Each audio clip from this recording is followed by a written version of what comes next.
Pilsen is the main neighborhood in Chicago's Lower West Side. It is the heart of the Mexican-American community in the Chicagoland area. Originally, Pilsen was inhabited by Czech immigrants who named the district after Pilsen, the fourth largest city in what is now the Czech Republic. I had the pleasure of traveling to the Czech Republic this summer and visited the city of Pilsen and the Pilsen Urquell Brewery, established there in 1842. This made my exploration of Pilsen, Illinois all the more interesting. In the 1970s, Latinos became the majority population in Pilsen. In particular, Mexicans made up about 36% of the residents in 1973. The Mexican population continued to increase, and in the 1980s, 95% of the people living in Pilsen had some Mexican ancestry. No trip to Pilsen nor investigation of Mexican culture in Chicagoland would be complete without a visit to the National Museum of Mexican Art. What a gem! Its mission is to showcase Mexican culture, develop and preserve a collection of Mexican art, encourage professional development of Mexican artists, and offer arts education programs. On my visit to the museum, I participated in an arts class given that day. It was called Tortilla Social Printing. I wondered, what do tortillas have to do with art? As I would soon discover, the Tortilla Social was an interactive printing workshop that featured a multifunctional tortilla press built by the artist Salvador Jimenez Flores. We were shown how to make impressions on styrofoam squares. These ink-laden impressions are combined with paper and put into the tortilla press. Moments later, your image is ready for further coloring or whatever else an artist decides to do with it. The workshop was packed with people of all ages, and I made a new friend named Maria. Her son was one of the volunteers here. Maria and I were all thumbs when we started our projects. I reassured her that her art was unique, original, and beautiful. With that, she was able to have confidence and relax. Here is the artwork I made at the workshop. I am proud of the effort I put into it and the fact I tried something outside of my comfort zone. I was completely involved in the making of the project. I enjoyed the creativity, concentration, and energy as I felt as I worked on it.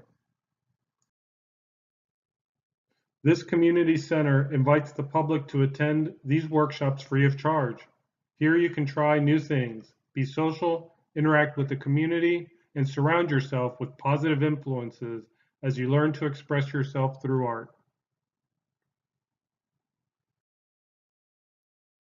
I took many pictures of the artworks in the museum exhibits. Here are just a few that drew my attention. I enjoy looking at art and how it depicts people in their daily lives. It is a story told within a moment of time.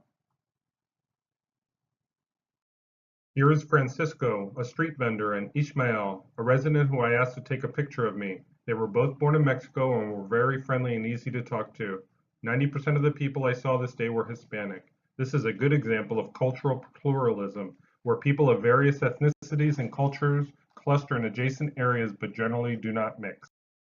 As I walked and drove through this neighborhood, I couldn't help but notice that many buildings were being renovated. There was a mix of new construction with restorations. You can tell that this is a community being refurbished. I also noticed that it wasn't the locals doing the work. It seemed like each was a small investment project, like modernization was invading the historical motif. Gentrification. Today, Pilsen is still majority Hispanic, but many have left since 2000. Gentrification is a process of renovating and improving a house or district to middle-class taste. It often forces out longtime locals that can no longer afford to live in their neighborhoods. The number of whites grew 22% from 2000 to 2013. Pilsen is still a low-income working-class community. It has undergone a slower gentrification than some other Chicago neighborhoods, such as Wicker Park or West Town. I had the pleasure of having lunch at an authentic Mexican restaurant. I ate at El Milagro Taqueria. The food was amazing, the staff super friendly, and it was an immersive experience. It's hard to believe that in this community you can really escape for an afternoon and enjoy a staycation close to home, but feel like you're in another part of the world. My lunch at El Milagro was bistec asado con arroz y frijoles. I had skirt steak with rice and beans. This is a classic Mexican dish, and it was prepared with love. The taste and portions were great, and the price was cheap. I recommend this place for lunch if you're looking for authentic Mexican cuisine.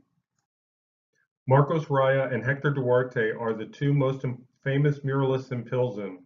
Their work is a continuation of the Mexican muralist tradition, which, spurred on the Mexican Revolution of 1910, used murals to communicate with a large illiterate population and address problems of worker conditions, poverty, and agricultural reform. Duarte and Raya's work is a continuation of the Mexican muralist tradition. It originated in the Chicano movement of the 1960s. Their work represents the disenfranchisement of Mexican Americans, and this is a picture of Hector Duarte's home in Pilsen.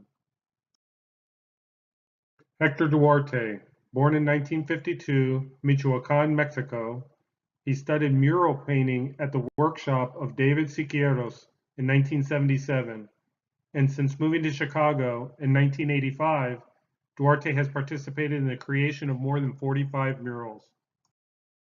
In summary, we have discussed the development of the immigrant community on the Lower West Side of Chicago, how gentrification is affecting this community. We have looked at the food scene. I shared my experience at the National Museum of Mexican Art, and most recognizably, we talked about Pilsen's murals and a brief history of how these muralists developed.